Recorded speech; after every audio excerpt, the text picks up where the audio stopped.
नमस्कार साथियों, मैं doctor Nayan Kumar, dental surgeon, health coach, health educator, practice in Kora, doctor Nayan Kumar show the blueprint में आपका हार्दिक स्वागत करता है। आज हम कैंसर पेशेंट के लिए एक एक्सपेरिमेंटल ड्रग जो उनके लिए एक उम्मीद की किरण लेके आई है जी, जिसका नाम है डाराक्सोन-रासिप।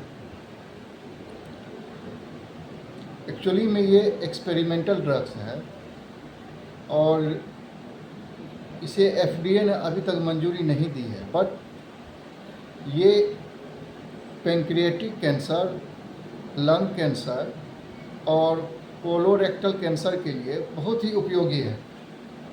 तो अब हम समझते हैं कि एग्जैक्ट में ये दवा है क्या, ये दवा काम कैसे करती है और इसके कुछ मैकेनिज्म और इसके साइड इफ़ेक्ट को भी समझेंगे।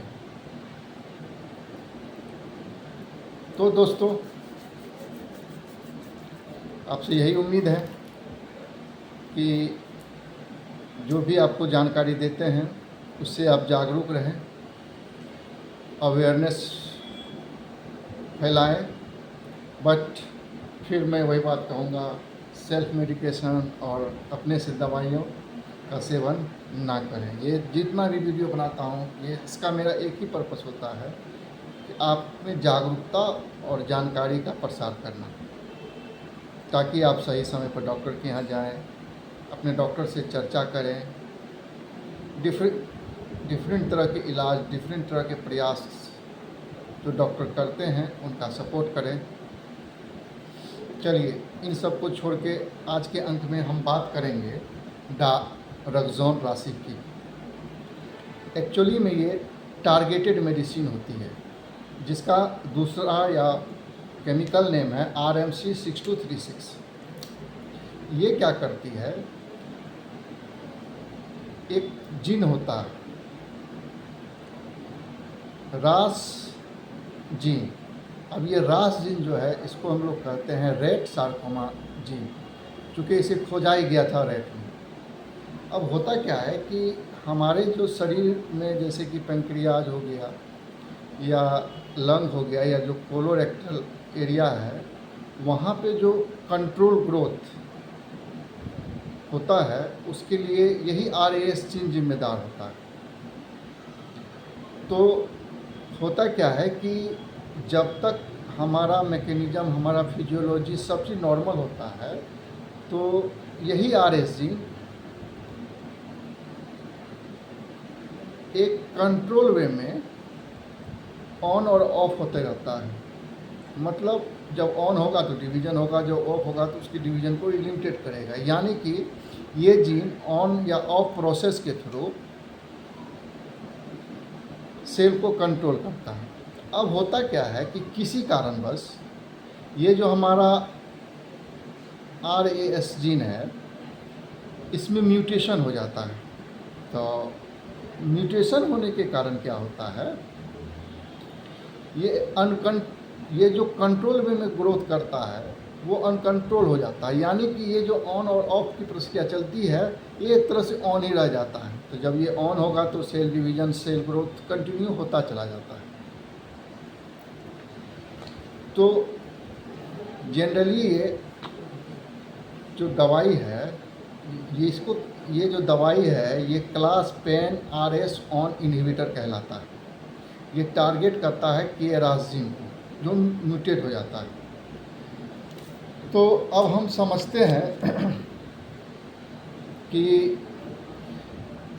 ये एक्चुअली में वर्क कैसे करता है। होता क्या है कि ये दवाई हम ओरली लेते हैं, तो जैसे ही हम इसको ओरली लेते हैं, ये हमारे शरीर में जाता है और इंटरसेलुलर एक साइक्लोफिलिन ए प्रोटीन होता है, उसके साथ बाइंड करता है और एक कॉम्प्लेक्स प्रोटीन बनाता है, जो क्या करता है ये रात दिन जो ऑन अवस्था में सिग्नलिंग देते रहता है सेल ग्रोथ का, जिसके कारण ट्यूमर ग्रोथ होते रहता है, उसको ये ब्लॉक कर देता है। यानी कि वो जो कॉम्प्लेक्स प्रोटीन बनता है वो प्रोटीन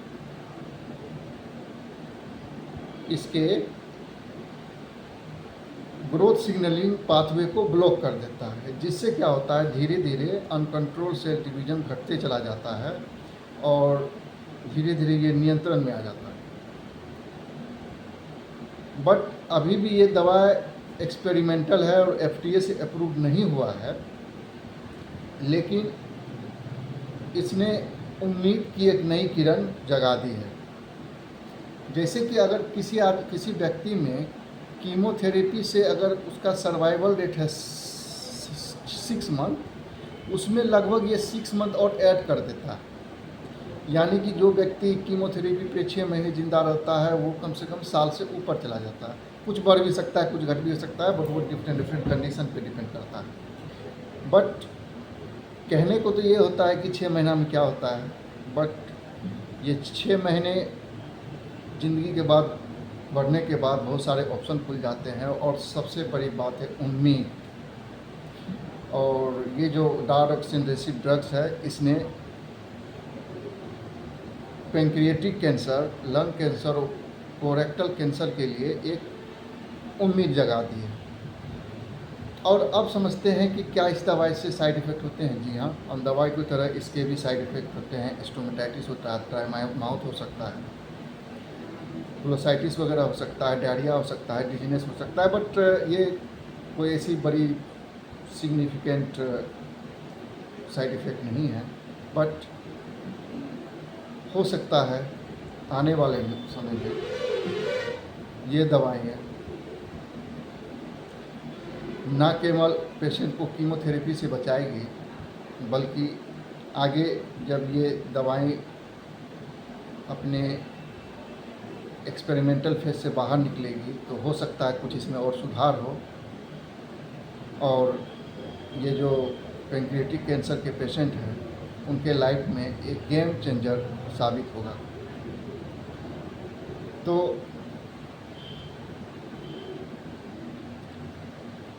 आज के अंत में यही डायऑक्सिन रेसिपी के बारे में मैं बताना चाहता था। दोस्तों,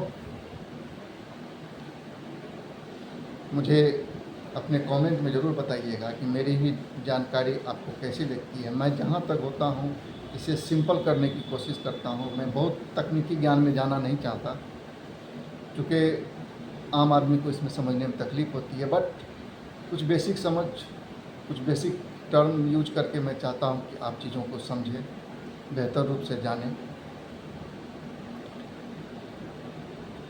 तो मेरे चैनल को सब्सक्राइब करें, लाइक करें, ताकि मुझे मोटिवेट मिले और मैं आपको कुछ नई जानकारियाँ जो मेरे फील्ड की भी हैं, क्योंकि मैं डेंटल सर्जन हूँ तो उसके बारे में भी आपको बताता रहता हूँ।